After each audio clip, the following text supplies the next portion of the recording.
অন্যদিকে আবার বালি পাচার রুখতে ড্রোন। বীরভূমে বালি পাচার বন্ধে ড্রোনের ব্যবহার। জেলার বিভিন্ন বালিঘাটে ড্রোনের নজরদারি। প্রতিনিধি সুপ্রতিম আমাদের সঙ্গে রয়েছেন।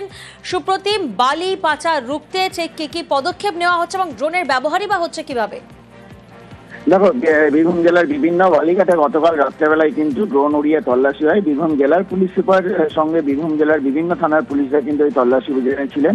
এর পাশাপাশি ময়ূরাক্ষী নদীর তীর বরাবর যে জায়গাগুলো রয়েছে সেগুলোও কিন্তু ড্রোনের মাধ্যমে পরিদর্শন করা হয় এবং সেখান থেকে কিন্তু শিউড়ি, মোহাম্মদবাজার সহ যে সমস্ত বালিঘাটগুলি রয়েছে সেগুলো সবটাই উপর থেকে দেখা হয় ড্রোনের মাধ্যমে। তবে যেটা হয়েছে, মোহাম্মদবাজার এলাকায় কিন্তু 5টি ট্রাক্টর ইতিমধ্যে আটক করা হয়েছে, যাদের কাছে কোনো বৈধ নথি ছিল না। সেটাও কিন্তু ড্রোনের মাধ্যমে তাদেরকে শনাক্ত করা হয়েছে। তবে তাদেরকে বৈধ নথি জমা করতে বলা হয়েছে।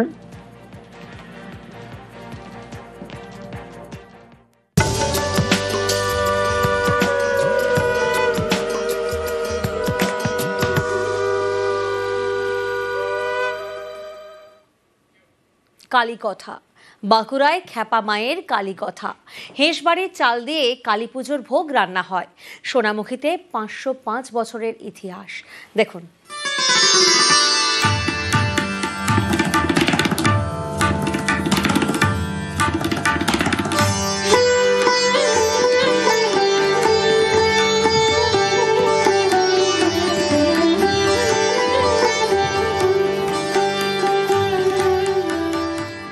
বাঁকুড়ার সোনামুখী কালী কার্তিকের শহর বলে পরিচিত।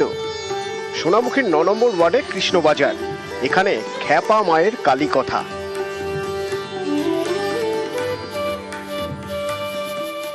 একসময় কৃষ্ণবাজার ছিল জঙ্গল ঘেরা। এই কৃষ্ণবাজারে দুবার খ্যাপা কালীর দেখা পান হেঁস বংশের 2 সদস্য। এরপরেই গ্রামে খ্যাপা কালী পুজো শুরু হয়।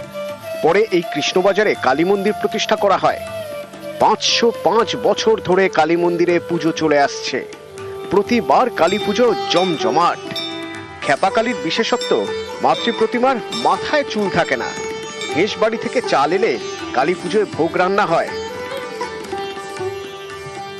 মায়ের উচ্চতা, হাইট যেমন ভাবে দেখিয়েছিলেন, গাছে যে ডালগুলো ছিল, যেখানে ডাল কাটা সেখানে কান পড়ছে, কোথায় ইয়ে করছে, এইভাবে। আর এই হিসেবেই আমাদের ঘর থেকে সেই চালটি এসে ওইটি আগে পূজিত হয়। 500 বছরেরও অধিক পূর্বের ইতিহাস। কালীমা স্বয়ং দেখা দিয়েছিলেন এই কৃষ্ণবাজারে। তখন মা যে রূপে দেখা দিয়েছিল সেই রূপেই মাকে পুজো করা হয়। মায়ের মাথায় থাকবে না কোনো চুল। মায়ের যে হাইট অর্থাৎ উচ্চতা রয়েছে, এই উচ্চতাতেই মা দেখা দিয়েছিলেন এইখানকার কোনো এক পূর্বপুরুষকে। মা আদেশ দিয়েছিলেন এই রূপেই তাকে যেন পুজো করা হয়। মায়ের আদেশ মেনে আজও সেই একইভাবে পুরনো ঐতিহ্য নিষ্ঠার সঙ্গে কালী মায়ের পুজো করে আসছে কৃষ্ণবাজারের এই মানুষজন। সোনামুখী থেকে দেবব্রত মণ্ডল, নিউজ 18 বাংলা।